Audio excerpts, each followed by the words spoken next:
महाभारत के युद्ध में बहुत से ऐसे वीर योद्धा थे जिन्होंने अपनी शक्ति और पराक्रम से सबको चकित कर दिया था। अगर मैं आपसे उन सभी में से सबसे अधिक शक्तिशाली योद्धा का नाम पूछूं तो आप अर्जुन, भीष्म, कर्ण या किसी अन्य योद्धा का नाम बताएंगे। पर दोस्तों, इन सबसे अलग एक योद्धा ऐसा भी था जो बिना युद्ध लड़े ही महाभारत का सबसे शक्तिशाली योद्धा माना जाता है। जी हाँ, उस योद्धा का नाम है बर्बरीक, जो कुछ दिन नहीं बल्कि कुछ क्षण में ही इस युद्ध को समाप्त करने की ताकत रखता था। तो चलिए जानते हैं बलशाली बर्बरीक और उनकी असीम शक्तियों के बारे में। बर्बरीक, जो कि घटोत्कच का पुत्र और राजा भीमसेन और हिडिंबा का पुत्र था। स्कंद पुराण के अनुसार घटोत्कच ने जब शास्त्रार्थ की प्रतियोगिता जीत ली थी तो कृष्ण की आज्ञानुसार दैत्यराज मोर ने अपनी पुत्री मोरवी का विवाह घटोत्कच से करवा दिया था। फिर घटोत्कच और मोरवी की संतान के रूप में बर्बरीक ने जन्म लिया। मगर क्या आपको पता है, बर्बरीक के बाल जन्म से ही बब्बर शेर के जैसे थे, इसलिए ही इसे बर्बरीक नाम दिया गया था। यह बचपन से ही बहुत प्रतिभाशाली था। इसमें पांडवराज भीम जैसा बल होने के साथ ही अपनी दादी हिडिंबा की मायावी शक्तियां भी थीं। कभी कभी तो ऐसे प्रश्न पूछता जिसके उत्तर स्वयं घटोत्कच के पास भी नहीं होते थे। इसलिए घटोत्कच बर्बरीक की शिक्षा को और बढ़ाने के लिए वह उसे श्री कृष्ण के पास ले जाते हैं और उनसे बर्बरीक का मार्गदर्शन करने को कहते हैं।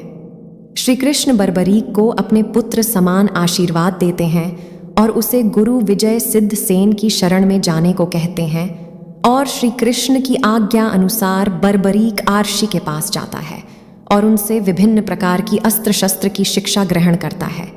लेकिन इस सब के बावजूद भी बर्बरीक के मन में एक प्रश्न बना रहता है जो वह आर्षि से पूछता है, गुरुदेव, मैं एक महान कुल से संबंध रखता हूँ जिनके महारथियों की गिनती ही नहीं की जा सकती। इसलिए मैं यह सोचता हूँ कि मेरे पास ऐसा कौन सा गुण है या ऐसा कौन सा शस्त्र है जो मुझे सही रूप में उन्हीं का वंशज बनाता है। गुरु विजय बर्बरीक के इस प्रश्न को सुनकर असमंजस में पड़ जाते हैं और वह उसकी जिज्ञासा के समाधान के लिए उसे माँ दुर्गा की तपस्या करने को कहते हैं। बर्बरीक बहुत लंबे समय तक माँ दुर्गा की बहुत कठिन आराधना करता रहता है।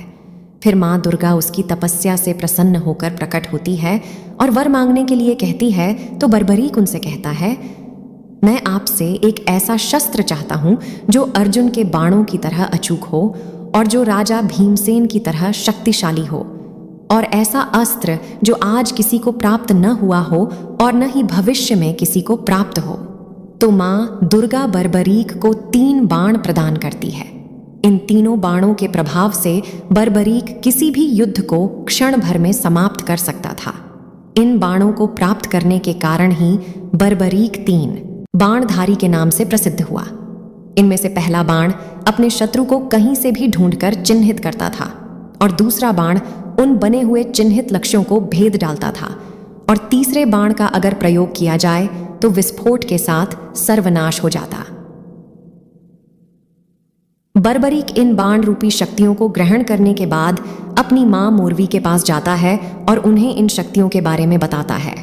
तो यह सब जानने के बाद माता मोरवी बर्बरीक से वचन मांगती है कि तुम हमेशा कमजोर पक्ष की तरफ से ही युद्ध लड़ोगे।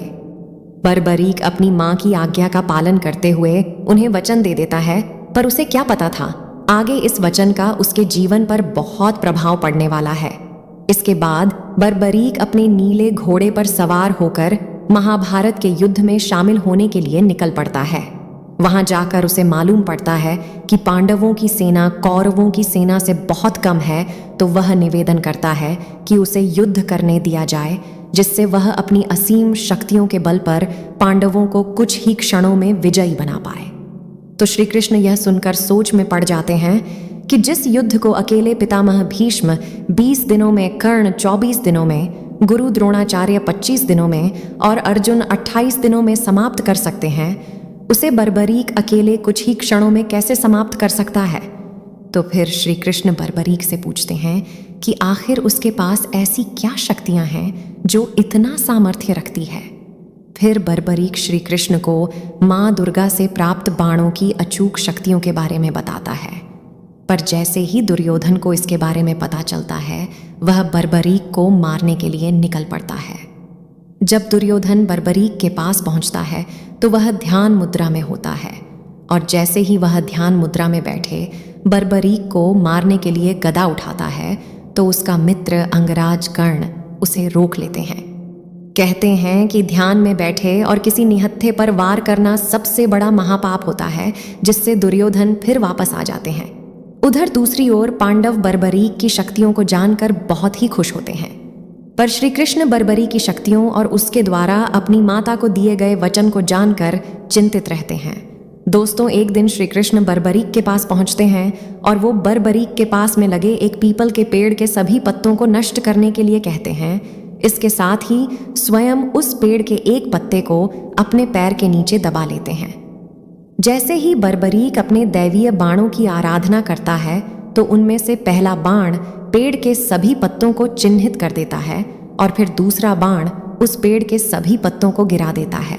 लेकिन इसके बाद भी वो एक पत्ता जो श्री कृष्ण के पैर के नीचे था बचा रहता है। इसलिए वो बाण श्री कृष्ण के पैरों के चक्कर लगाने लगता है। ये सब देखकर श्री कृष्ण समझ जाते हैं कि बर्बरीक के बाणों से पांडवों को कहीं पर छिपकर भी बचाया नहीं जा सकता। ये सब समझने के पश्चात श्री कृष्ण बर्बरीक से कहते हैं, इस युद्ध में कौरव तुम्हारे पहले बाण के चिन्हित करने की वजह से निर्बल भी हो जाएंगे, जिससे तुम्हें अपने माता के वचन का मान रखते हुए उनकी तरफ से युद्ध लड़ना पड़ेगा। इस प्रकार तुम अपने ही परिवार के खिलाफ हो जाओगे, जिससे युद्ध का परिणाम भी बदल सकता है। ये सब सुनने के बाद बर्बरीक परेशान हो जाता है और श्री कृष्ण से कहता है, आप ही मेरे मार्गदर्शक और मेरे गुरु हैं, अतः आप ही कोई मार्ग सुझाएं। तो श्री कृष्ण कहते हैं कि यदि तुम मुझे अपना गुरु मानते हो तो गुरु दक्षिणा के तौर पर मुझे अपना सिर प्रदान कर दो। यह सुनते ही बर्बरीक बिना किसी विलाप के तुरंत ही श्री कृष्ण को अपना सिर धड़ से अलग करके दे देता है।